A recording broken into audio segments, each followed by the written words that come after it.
Hello, my name is Omar Hernandez. I'm a sophomore at the University of North Carolina at Chapel Hill, or UNC for short, and I'm here to present you with some research I've been doing on first-gen students here. First comes to first, educational scene. All of my project revolved around the UNC campus, and to get into the more specifics of it, the libraries like the UL and Davis. Another big factor, obviously, were the first-gen students at UNC. Position. How do I relate to this? So a little about me. I'm Mexican. My parents were born and raised in Mexico. They came to the United States because they wanted a better life for themselves. It's obviously the land of opportunity. They came. They came to. They had to work. They couldn't really go to school.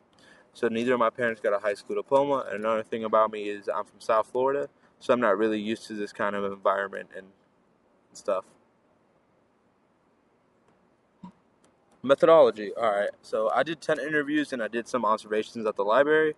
I did interviews and I asked them questions like, did your parents have any impact when it came to you deciding your majors? Two questions like, do you feel as an imposter being here at UNC just because you're a first gen student? And I would observe my interviewees in in the library just to look at the work ethic. Uh, Theme one. So theme one is one word, and that's resources. So typically, traditional students have far more resources than first-gen students. For example, a big one is networking. Networking is a way to really get up in places. So it's really big in business because once you know someone, they can help you up. Another thing is guidance. You have parents that have been through this, so they can help you get through this as well. Here we go. Theme two. So theme two has to do about what I was talking about before, and that's the imposter syndrome, and in which a lot of first-gen students don't feel like they belong here because their parents didn't go here, so they feel like they don't belong in college, and it just brings a lot of unnecessary pressure to them, as if they didn't have enough.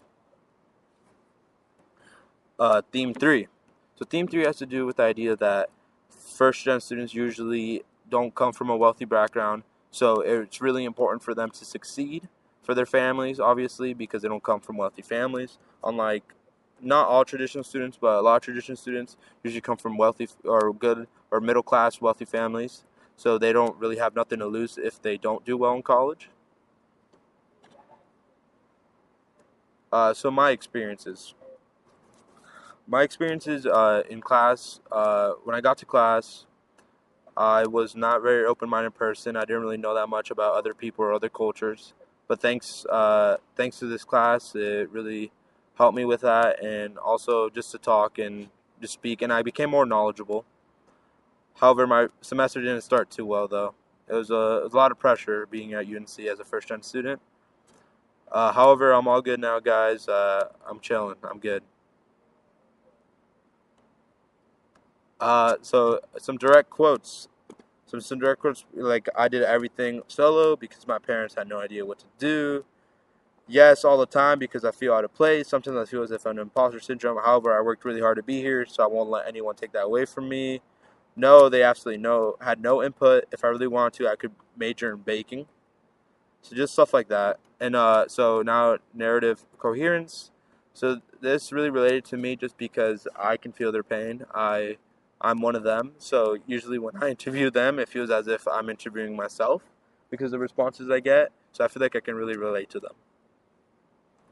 So to conclude my project, I just want to say that I had a really good time interviewing all my interviewees and everything I've learned.